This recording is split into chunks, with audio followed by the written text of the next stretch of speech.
Alhamdulillah kula panjenengan telu punika ziarahan makamipun makbarohipun Mbah Kiai Khudori. Mbah Kiai Khudori bin Tabri, ayah beliau adalah Mbah Tabri. Beliau Mbah Kiai Khudori niki lahir sekitar tahun 1932. Tapi beliau termasuk menangi di era Jepang, walaupun beliau mungkin masih usia berapa nek ron Jepang nggih? 43, si usia antara 9-10 tahun nggih. Beliau menangi di era kemerdekaan, menangi era PKI nggih. PKI beliau wis dewasa nggih. Dan beliau Mbah Kiai Khudori niki termasuk salah satu daripada santri Mbah Kiai Rukyat Kaliwungu. Zamane beliau sing mondok nang kono pas bareng sak letinge satu di antarane Mbah Kiai Mustafa Bakri. Di antarane maneh beliau Mbah Kiai Ilyas Jaza. Nggih. Di antarane maneh beliau Mbah Kiai Thohir bin Abdul Fattah. Iki riyen nate kula diceritani kalih Kiai Mustafa Bakri nggih. Nek sing tiga niku Kiai Mustafa Bakri, Kiai Ilyas, Kiai Khudori niku kamare bareng. Nek Mbah Kiai Thohir keranten beliau anak kiai, putu kiai niku jare kamare napa spesial nggih, istimewa. Artine mboten embul karo kanca bala ngendi Pekalongan. Iku sak zaman. Nah, beliau Mbah Kiai Khudori niki setelah pulang dari mondok, dari nyantri di Kaliwungu, niki beliau ikut membantu memajukan pesantren napa namine sekolahan Simbang Kulon. Sekolahan Simbang Kulon itu termasuk sekolahan kuno nggih. Wong-wong biyen arane nyebut apa? Sekolahan ngipik kok, Man. Heeh. Biyen nemen zamane Kiai Tahrir, Kiai Fadlun nggih. Cuman biyen niku sekolah hanya sampai di MI. Jadi era Mbah Kiai Khudori niki mulai ada ditingkatkan ke MTS atau setara SMP. Dan beberapa tahun kemudian akhirnya diunggah ke mana sampai setara nopo? Setara aliyah, ya, SMA, sekolahan SMA aliyah atau setara SMA. Dan sampai di Simbang Kulon itu termasuk ada tahasus. Tahasus itu mirip dengan pesantren, ya. Artinya bocah ini ku ora oleh mulai, kadang ketarung pulang ya ketika liburan seminggu pisan itu meh mirip karo pesantren.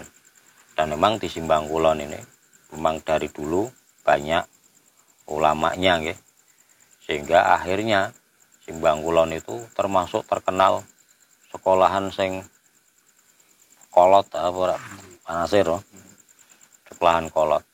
Sekolah tidak boleh membuka aurat ya dari Simbang Kulon. Sing liyane do serwalan ketepelan mbok Simbang Kulon niku wis nganggone celana.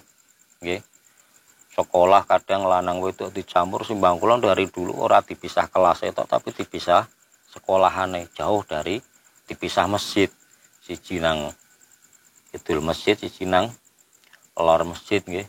Iku memang dari dulu. Karena ulama-ulamanya itu do nyekeli napa istilahnya kuat dengan syariatnya. Dan kalau sekarang dulu kata Mbah Kiai Ilyas Jaza nggih, ketika kula tasik diulang kali beliau dulu itu di zaman Kiai Tahrir Mbah Kiai Khudori si nom-noman niku sekolah umumnya hanya 30%. Sing penting wong ki iso maca, iso hitung-hitungan. Pak Nasir. Ah, iso nulis, wis ngono tok butuhe. Tapi 70% ilmu agama. Itu dulu. Akhirnya di zaman Mbah Kiai Hudori niki ada penurunan sedikit.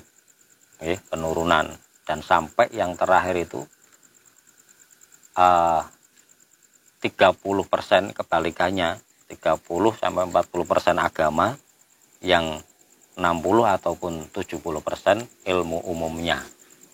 Itu biasa mengalami kemunduran seperti itu. Dan sekolah yang lain itu pulang jam 1 Simbang Kulon karena banyak tambahan ilmu-ilmu agama seperti itu. Nah, sing tahu sekolah Simbang Kulon masih paham nggih. Itu pulangnya jam 2 nggih. Yang liyane setengah 1, jam 1 sudah pulang karena banyak ono nahwu, ono dakwatul ikhwan, ono sorop, ilmu-ilmu pondok pesantren itu dimasukkan. Itu karena jasa-jasa daripada beliau-beliau di antara Mbah Kiai Hudori. Dan Mbah Kiai Hudori menikah yang pertama itu kalau tidak salah bernama Bunyai Nadhiroh. Bunyai Nadhiroh ini dikaruniai anak 8. Terus tahun 79 Mbah Kiai Hudori niki Nyai Nadhiroh meninggal ataupun wafat nggih.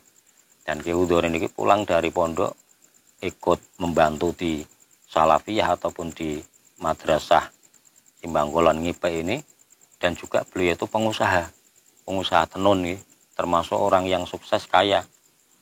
Tapi semenjak meninggalnya Bunyai Nadhiroh, beliau usahanya wis ora pati kaya maune.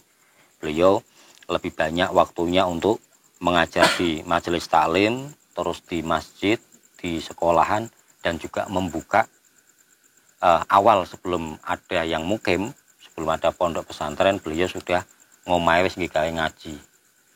Diulang, digawe kelas-kelas. Akhirnya beliau menikah lagi dengan putrinya Mbah Kiai Fadlun. Kalau tidak salah namanya Mbah Nyai Farhati. Dari Mbah Nyai Farhati ini dikarunia anak sekitar 7. Berarti kabeh dari 2 istri itu 15 putra dan putri dari kedua istri tersebut.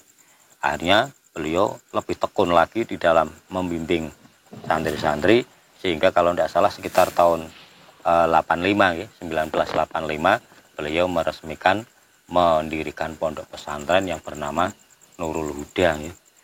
Dan sampai sekarang diteruskan oleh putra-putra beliau, termasuk Kiai Mahrus, termasuk Kiai Gus Nurul Haq ataupun terkenal Kiai Nurul Haq LC, karena beliau lulusan dari Mesir, dan beliau termasuk pengamal thorikoh. Beliau, Mbah Kiai Bakri, Mbah Kiai Ilyas, bertiga ini termasuk salah satu daripada muridnya Mbah Kiai Ahmad Muthohar, adik daripada Mbah Kiai Musleh Meranggen.